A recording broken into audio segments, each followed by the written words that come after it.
You are watching Cyber Live, and I'm joined with Marc Ashworth, who is Chief Information Security Officer at First Bank. He is here to deliver his exciting keynote presentation entitled Chief Information Security Officer's Strategy to Securing Today's Enterprise. Marc is the Senior Vice President and the Chief Information Security Officer at First Bank, a well-respected IT executive with over 30 years of experience in cyber and physical security, project management, as well as an author and public speaker. He is a board member of the St. Louis chapter of InfoGuard, co-founder of the State of Cyber Annual Security Conference, and a lifetime member of the FBI Citizens Academy.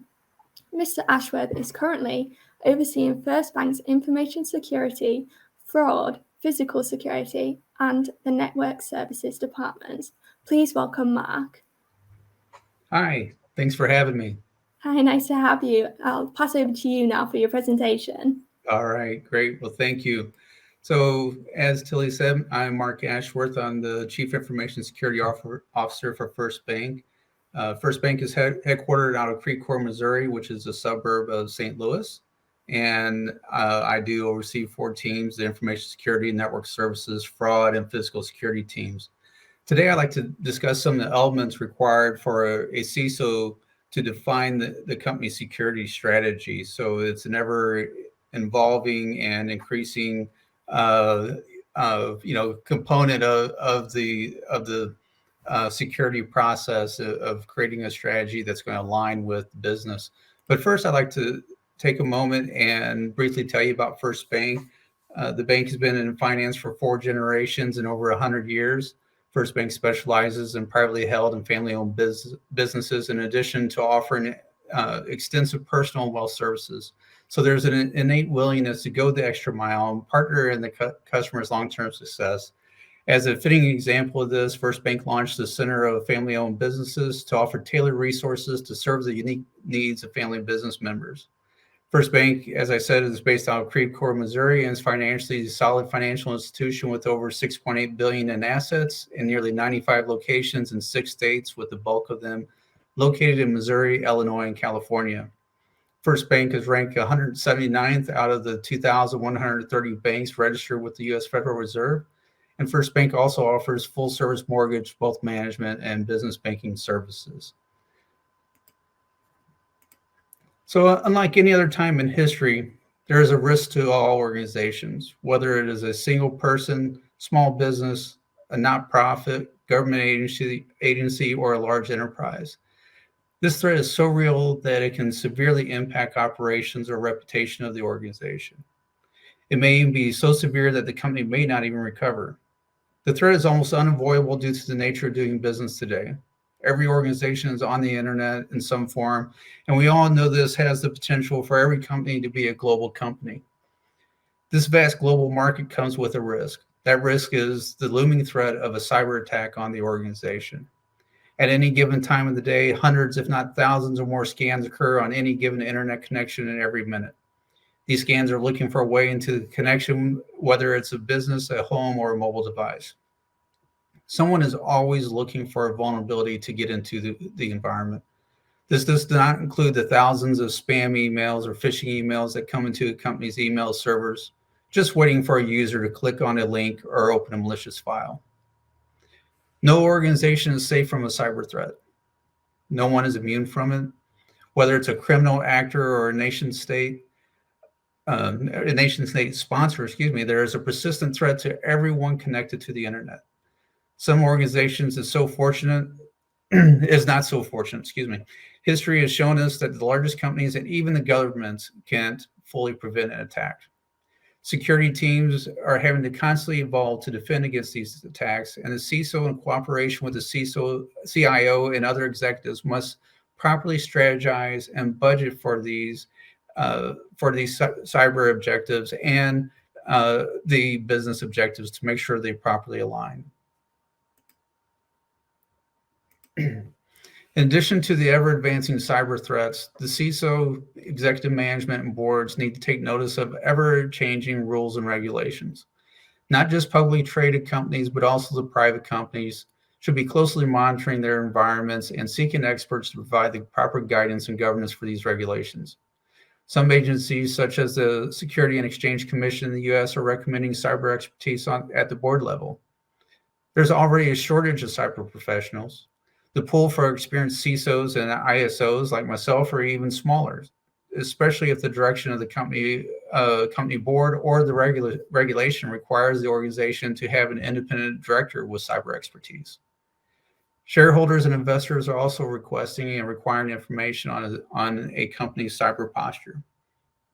The CISO also needs to align the strategy with the business objectives, as I previously mentioned. Is the company expanding their web presence? Will there be an acquisition or layoffs? These topics and many others all need to be considered to properly align the strategy with the business. All these regulations for compliance, incident notifications, and disclosures become a challenge to any CISO. Developing the strategy for a global organization can be far different than an enterprise in a single country or even a single state. The CISO has to keep up with these regulations and work closely with the company's compliance, privacy, risk, and legal teams to assure compliance with the appropriate regulations that are set by any agency. The US is especially challenging with no single privacy regulation. Most states have adopted their own privacy and incident requirements, and each may be drastically different from another. At some point, the US federal government will pass a single privacy regulation. Hopefully it's sooner rather than later. Developing a security strategy for each state or government agency to meet their compliance can be challenging for the CISO. Do you create a single strategy to meet all regulations, separate ones for each country or state that you may be doing business in? How will a single restrictive policy affect the rest of the company? That way it doesn't cause other issues because of one area's strong regulatory requirements. All these things need to be considered when developing the strategy. Fortunately, there are places where a CISO can go to assist in developing the appropriate security strategy. Various frameworks exist that provides the necessary controls to secure the environments. Developing a security strategy around a framework provides a CISO with best practices and well-vetted controls to guide the organization to have more secure policies and procedures. Compliance with one of these frameworks provides the CISO with the support of their strategy when reviewed by auditors or regulators. Being compliant with a particular common framework allows for the business to make minor adjustments to be compliant with different regulations. There's also control mappings between the different common framework controls. So controls between NIST and ISO align very, very well, same way with the CIS controls. This allows for quick association if a particular regulation references a different framework, or if your organization begins business in another country or area that has its own framework. Developing the strategy to adopt a framework is easy. However, making sure that you are compliant with one and validating that compliance will take time and can be a fundamental shift or cultural shift to the organization. Maintaining compliance and especially if certification is required is an expensive endeavor for the organization. If certification of compliance is required, the cost of regular audits to maintain compliance needs to be agreed upon at the executive level. Maintaining a compliance level is still required for regular reviews and audits and should be built into the overall strategy and budget of the CISO. Employees need access to enterprise applications. These may be hosted in your own data centers or in the cloud. Access may have been restricted to just the corporate networks, or users may have relied on printing to view documents or file sharing on local servers. With remote workers that's occurred since the pandemic, this has caused a change in access methods to be opened up for applications like Salesforce, but still require access to other applications such as SAP or other enterprise-related applications. Meanwhile, these applications or requirements have changed that has added new applications such as Zoom or Teams for the remote workers to be able to do businesses. Enabling users access from a remote location adds additional risk for those applications and to the enterprise. All these regulations, the best practices, and frameworks can be broken down to controls associated with one or more of 5 basic components. Really, the CISO security strategy is developing the controls around users, devices, network traffic, and applications that ultimately access data.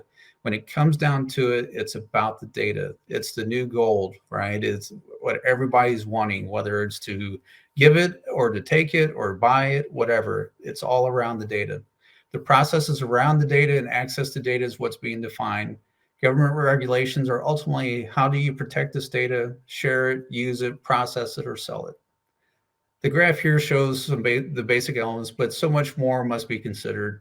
Vendor risk assessments, incident response plans, tabletop exercises, business continuity planning and testing and monitoring, user and staff training are just a few of the many additional components to the strategy that provides layers around that data.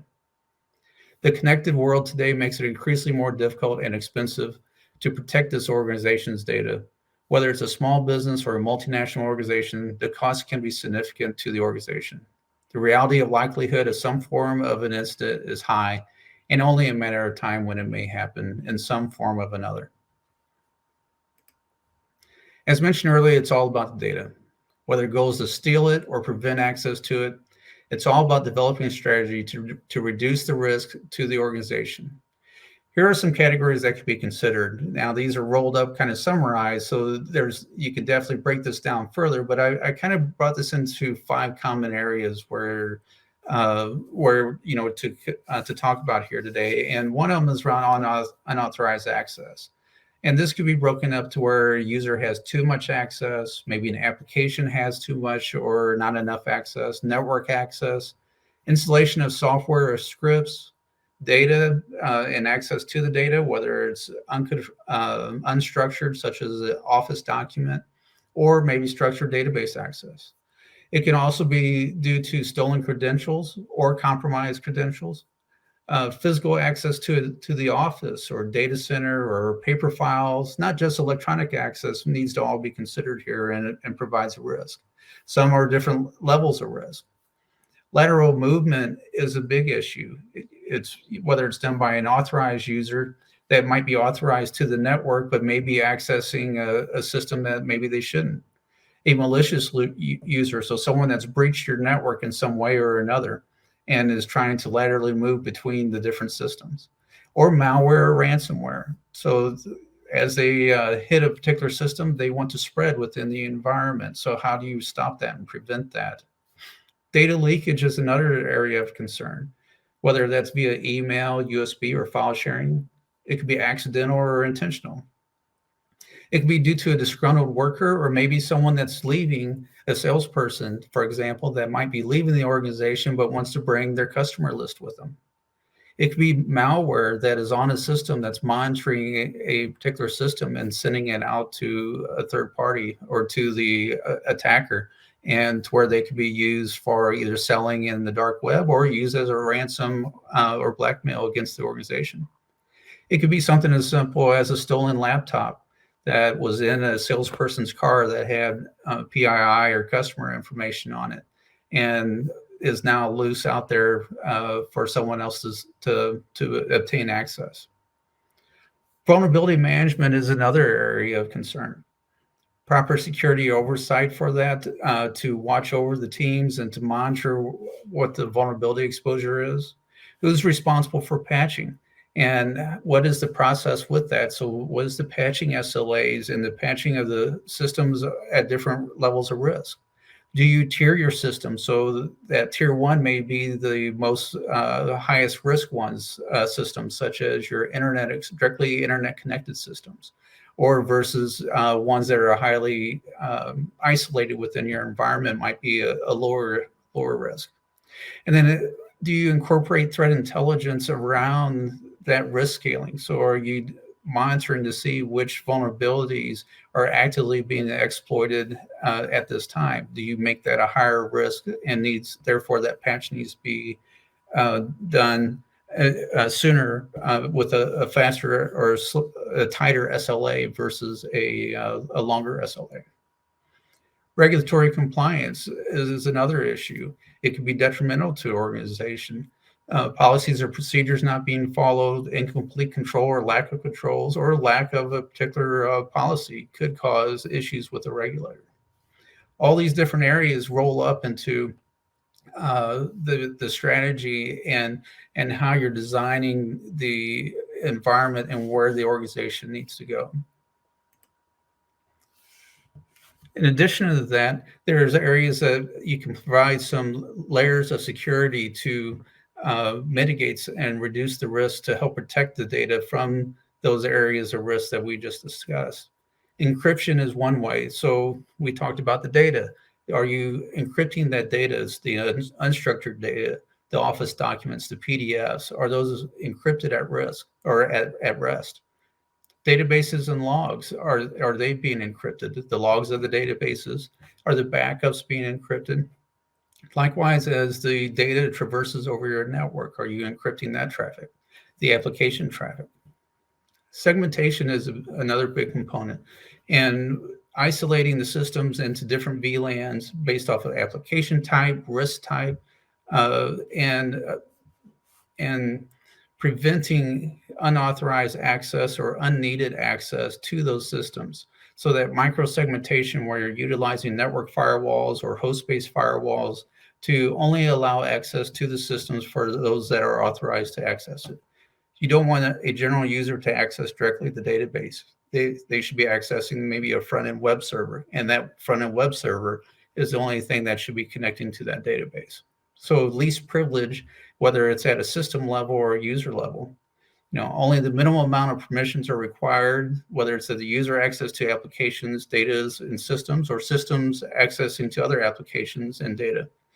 The ability to run applications or resources should be minimized, and the ability to install an application, such as application control on the endpoints, administrative access, and how do you have defined installation methods within the environment.